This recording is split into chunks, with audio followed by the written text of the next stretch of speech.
24 साल के बाद कब्र खुल जाती है और जिस्म बिल्कुल सही सालिम बाहर आ जाता है, और यही नहीं बल्कि कफन तक मैला नहीं होता है। अल्लाह अकबर। एक ऐसा वाकया जिसे सुनने के बाद एक मुसलमान की आंखें चमक उठेगी और वो सुभान अल्लाह कहने पर मजबूर हो जाएगा। आज मैं इसी के बारे में बात करूंगा कि आखिर कुरान और हदीस इसके बारे में क्या कहता है।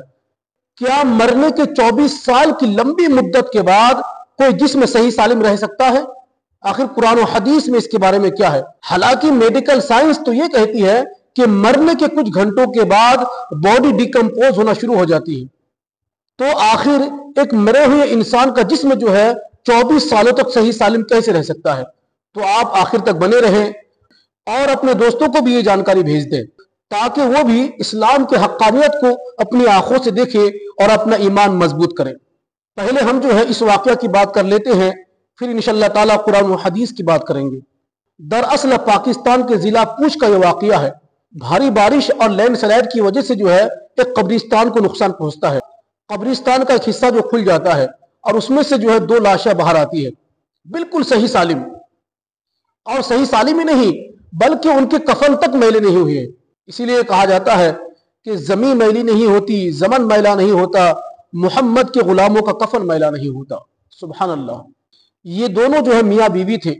उसमें से एक आलिम दीन था जिसका नाम था हजरत इब्राहिम मद्दजिल्लहुल नूरानी। इनका इंतकाल आज से 24 साल पहले हुआ था और इनकी जो बीवी थी इनका इंतकाल 4 साल पहले हुआ। लेकिन जब लैंडस्लाइड की वजह से जो कब्रें खुल गई तो दोनों बॉडी, दोनों जिस्म बिल्कुल सही सालिम। ये कोई अफवाह या बनी बनाई हुई बात नहीं है, बल्कि यह हकीकत है। पूरे सोशल मीडिया के ऊपर इसी बात का चर्चा है कि आखिर ये कैसे हुआ। अल्लाह अकबर। वो शख्स आलिम दीन थी। आलिम दीन का मकाम समझिए। हमें आलिम दीन की इज्जत करनी चाहिए, उनके मकाम को समझना चाहिए कि आखिर उनका मकाम क्या है। नबी करीम सल्लल्लाहु अलैहि वसल्लम ने इरशाद फरमाया, अल उलमा विरासतुल अंबिया। उलमा जो है ये नबियों के वारिस है।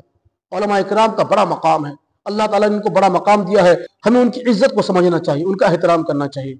7 तरह के ऐसे लोग हैं जिनके जिस्म को मट्टी नहीं खाती है, उनका जिस्म बिल्कुल सही सलामत रहता है। उसमें से तो एक अंबिया इकराम है, उनके जिस्म को जो मट्टी नहीं खाती है। दूसरे औलिया इकराम, उनके जिस्म को भी मट्टी नहीं खाती है। तीसरे हैं उलमा इकराम, आलिम दीन, इनके भी जिस्म को जो मट्टी नहीं खाती है। और चौथे हैं हुफ्फाज इकराम, जो हाफिज है और कुरान पर अमल करते हैं, उनके भी जिस्म को मट्टी नहीं खाती है।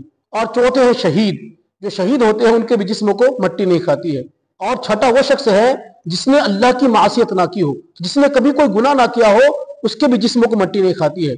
और सातवां वो शख्स है जो अपने औकात दुरूद शरीफ में मुस्तगरक रखते हैं, यानी इन शख्सों की जो है जिस्म को मट्टी नहीं खाती है। तो ये ईमान को झंझोड़ने वाला वाकया है। और अगर कोई नौजुबिल्लाह इस्लाम की तरफ से बदजन है, इस्लाम की हक्कानियत के बारे में शक करता है, तो उनको इससे सबक लेना चाहिए कि इंसानी बॉडी जो कि चंद घंटों के बाद सड़ना शुरू हो जाती है, वो खराब हो जाती है। लेकिन अल्लाह अकबर, ये अल्लाह के नेक बंदे हैं, एक आलिम दीन है जिनका जिस्म जो है 24 सालों तक बिल्कुल सही सलामत है। 24 सालों तक कब्र के अंदर जिस्म है लेकिन मट्टी उसको नहीं खाती है। हमें गुनाहों से बचना चाहिए, अल्लाह ताला की अताअत करनी चाहिए। अगर आप आलिम दीन नहीं है, हाफिज नहीं है, आप शहीद नहीं है, लेकिन आप एक मुसलमान तो है, और मुसलमान होने के नाते आप गुनाह से बचिए। अगर आप गुनाह से बचेंगे, गुनाह से दूर रहेंगे, तो इंशाअल्लाह ताला आपके जिस्म को भी मट्टी नहीं खाएगी। अगर आपसे पहले गुनाह हो भी चुके हैं तो आप अल्लाह की बारगाह में सच्ची तौबा करें। अल्लाह ताला जो तौबा करने वाले की तौबा को कबूल फरमाता है और तौबा के सदके से पिछले गुनाहों को माफ फरमा देता है। अल्लाह ताला हमें ईमान पर जीने मरने की तौफीक नसीब अता फरमाए।